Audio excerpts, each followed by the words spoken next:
ప్రధానిగా ఉంటూ వస్తున్నారు. ఇంకా 3.5 ఏళ్ళు 4 ఏళ్ళు ఉంటారు. తర్వాత కూడా మళ్ళీ బీజేపీయే అధికారంలోకి వస్తుంది. బీజేపీ అంటే బీజేపీ నేతృత్వంలో ఎన్డీఏ ప్రభుత్వం టెక్నికల్గా మాట్లాడుకుంటే. అంటే ఈ కాంగ్రెస్ ముక్త భారత్ అనే నినాదాన్ని ఇన్నాళ్ళు సక్సెస్ఫుల్గా అమలు చేయగలిగారు.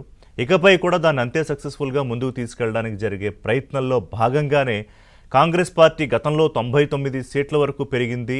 ఒక రకంగా ఇటు బీజేపీ ఆర్ఎస్ఎస్ భావజాలానికి ఐడియాలజీకి వ్యతిరేకిస్తూ దేశంలో అధికారంలోకి రావాలంటే కాంగ్రెస్ పార్టీకి ఒక్కదానికే ఛాన్స్ ఉంది కాబట్టి మమ్మల్ని ఏదో ఒక రకంగా రాజకీయ ఆరోపణలతోటి భయపెట్టాలని లేకపోతే జైళ్ళకి పంపాలనే ప్రయత్నం చేస్తున్నారనేది కాంగ్రెస్ పార్టీ సీనియర్ నేతలు పార్టీ అధ్యక్షుడు మల్లికార్జున్ ఖర్గే చేస్తున్న ఆరోపణ.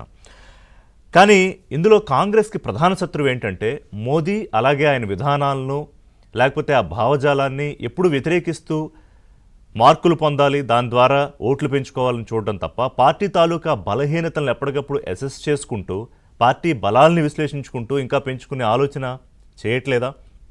తాజాగా అహ్మదాబాద్లో జరిగిన చింతన్ బైఠక్లో సీరియస్గా ఈసారి ఒక స్ట్రాటజీ రూపొందించుకోవాలి.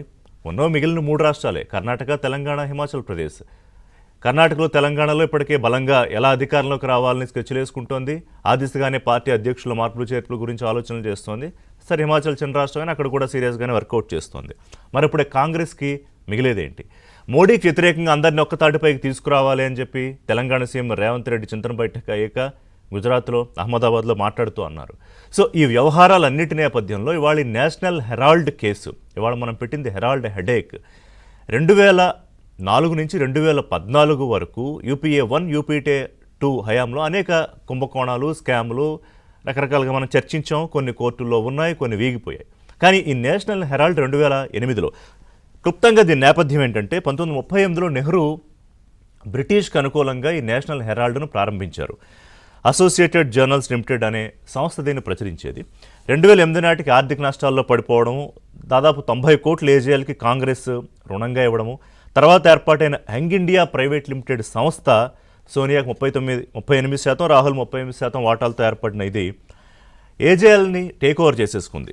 సరిగ్గా ఇక్కడే ఉంది ఆరోపణ. దాదాపు 2000 నుంచి 4000 కోట్ల మధ్య ఉన్న ఆస్తుల్ని కేవలం 50 లక్షలకు మాత్రమే సొంతం చేసేసుకుంది యంగ్ ఇండియా. ఇక్కడే మనీ లాండరింగ్ అనేది తెరపైకి వచ్చింది, ఈడీ ఇవన్నీ వ్యవహారం. సో ఇదొక ఎత్తు అయితే దీని మీద సుబ్రహ్మణ్య స్వామి వెళ్ళారు. ఒక ప్రైవేట్ కేసు ఆధారంగా ఇవాళ ఏఐసిసిలో కీలకంగా ఉన్న సోనియా గాంధీని, రాహుల్ గాంధీని A1 A2లో చేర్చారు. దాని మీద విచారణ జరుగుతుంది. న్యాయపరంగా ఏమవుతుందనేది కోర్టులు తెలుస్తాయి. దాని మీద మనమేమీ జడ్జిమెంట్లు పాస్ చేయం. కానీ ఈడీ ఆఫీసుల ముందు కాంగ్రెస్ పార్టీ దేశవ్యాప్త నిరసనలకు పిలుపునివ్వడం, దానికి కూడా పెద్దగా స్పందన వచ్చినట్టు ఏం కనిపించలేదు నాకు. ఇవాళ తెలంగాణలో ఈడీ ముందు చేస్తున్నారు. అసలు ఈడీ అనేది ఒక దర్యాప్తు సంస్థ. మోటో ఒకవేళ మీరు బీజేపీకి ఆపాదిస్తూ ఉంటే బీజేపీ కార్యాలయం ముందు నిరసనలు చేయాలి, కానీ ఈడీ ఆఫీస్ ముందు చేయడం ఏమిటనేది ఒకటి. రాజకీయంగా మరి అది స్ట్రాటజికల్గా ఎలా చేస్తున్నారనేది ఒకటి.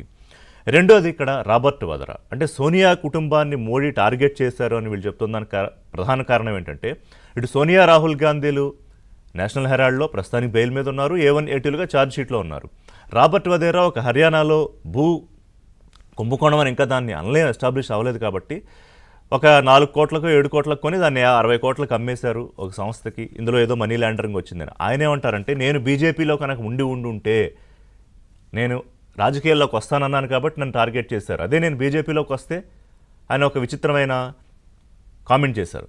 సో ఈ అంశాలంటి మీద మాట్లాడదాం. అంటే ఎక్కడో కాంగ్రెస్ పార్టీ బలం పెరుగుతోంది. ఆ ఎన్డీఏ కూటమి కొంత చీలిపోయింది అనుకోండి. మన పార్లమెంట్ ఎన్నికల తర్వాత రాష్ట్రానికి ఓ రకంగా మళ్ళీ కలుస్తారా లేదా, కాంగ్రెస్ నేతృత్వంలో అధికారంలోకి వచ్చేస్తుందా ఎన్డీఏ కూటమి, ఇదంతా చాలా డిబేటబుల్ పాయింట్. కానీ బీజేపీ చాలా ముందు చూపుతో ఏ చిన్న అవకాశాన్ని ప్రతిపక్షాలకి ఒక ఆయుధంగా ఇవ్వకూడదు.